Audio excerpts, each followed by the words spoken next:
When it comes to pronunciation in American English and honestly in any language you speak, we want to consider that we don't talk one word at a time. We group words together when we talk. But the way you group words together might be contributing to the accent that other people hear. And so today we're going to be doing some pronunciation exercises to demonstrate for you how these thought groups, these groups of words you put together, may be impacting your speech in a way that makes you sound less natural. Good morning, guys. Good evening. Good afternoon. Welcome to your daily American English pronunciation show, which is Wake Up American. We are here on the channel typically between the hours of 7 to 8 a.m. New York to make sure that you can get in your 5 to 10 minutes of pronunciation practice for today, because that's what it takes. And to guide you in this process, there's me. Hello, my name is Jeff. It rhymes with breath. That's one of the 4 keys to a natural sound in American English, including placement, pitch, breath. Try and weaken your consonant sounds, strengthen your vowel sounds. A quick note that I'm really excited to say that we have Elsa, who is helping to make these streams possible. The things we're going to be taking a look at today are going to be sentence level, but if you want to look at the smaller scale, you want to focus on vowel sounds and consonant sounds because maybe you confuse sit and seat, or for instance, like lock and luck and things like that. I think Elsa does a really great job at helping with those finer aspects of language, and you get a free pronunciation test with Elsa. You can see that in the video description, so definitely check that out. So let's take a look at our sentence level things. I'm going to be sharing my screen with you so that way we can do some exercises together. Okay, hopefully you guys can see this, all right? Trying to make it about as big as I can. And I'm just going to demonstrate for you what different chunking with thought groups can do to impact your sound. So let's take a look at this sentence here. So we have the sentence that says, just feels like you know too much about me. I don't know anything about you. Okay. I'm going to chunk it different ways, and I just want you to note the impact of how that changes how everything sounds. So for instance, if I do really short thought groups, like maybe I'll do, it just feels like you know too much about me, and I don't know anything about you. Okay, so if I chunk it like that, what it could end up sounding like is something like this. It just feels like, you know, too much about me, and I don't know anything about you. Okay, do you see that it's moving around a lot, right? Because when you change the thought group, you want to change the pitch. And what I see with a lot of my students who are working on their American English pronunciation and accent, there's a tendency to use a lot of short thought groups, kind of like this. It just feels like, you know, too much about me, and I don't know anything about you.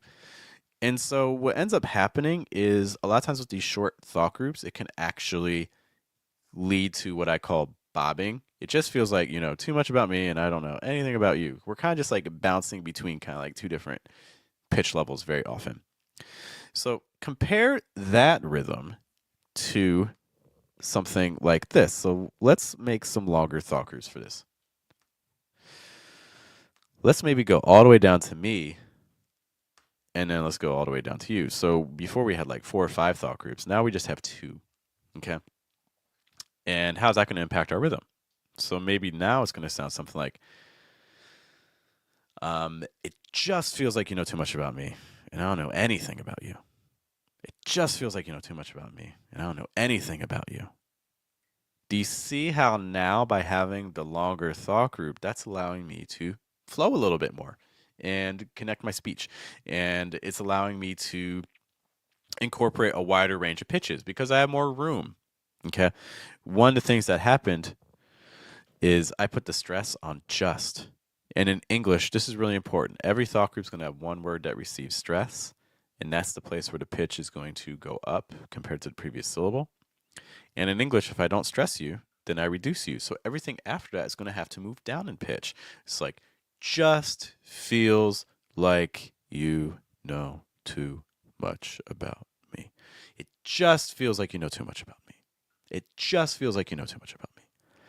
Versus if I do something again, it just feels like you know too much about me. Like, do you see how like the pitches are kind of just going up, down, up, down, up, down? It's very unwieldy. It's bobbing a lot. Whereas the longer thought group allows me to kind of smooth things out and make my descent. It just feels like you know too much about me. It just feels like you know too much about me. We can see this. Let's look at the next sentence really quick, another demonstration. So let's look at this one. So we have this, it's a very one-sided way to have information. If we had lots of thought groups, maybe I'll do like, it's a very one-sided way to have information. It's a very one-sided way to have information. It's a very one-sided way to have information. Versus if I just had a single thought group, let's maybe just stress very. What would it sound like now? It's a very one-sided way to have information. It's a very one-sided way to have information. So do you see that by lengthening my thought group, it gives me more chance to kind of smooth things out and roll with my speech. So this is something I'd like you to kind of consider in your own speech in English. Is like, hey, when you're doing your thought groups, are you going really, really long, or do you have a tendency to go really short? Maybe 3 words, new thought group, 3 words, new thought group, 3 words, new thought group. Because that is going to really chunk up your sentence a lot. And it may help you instead it may help you just to have thought groups. Maybe there are 5 words, maybe 6 words, 7 words. We saw in that example that sentence there. It's a very one-sided way to have information. That's 1, 2, 3, 4, 5, 6, 7, 8, 9. 9 words in that thought group. Okay. Play it out. See how it goes. Keep me posted and let me know when you talk. How many thought groups are you guys using? Thanks again for hanging out with me, guys. I will catch you all later. I hope you have a good day, have a good night, and a good afternoon. Take care.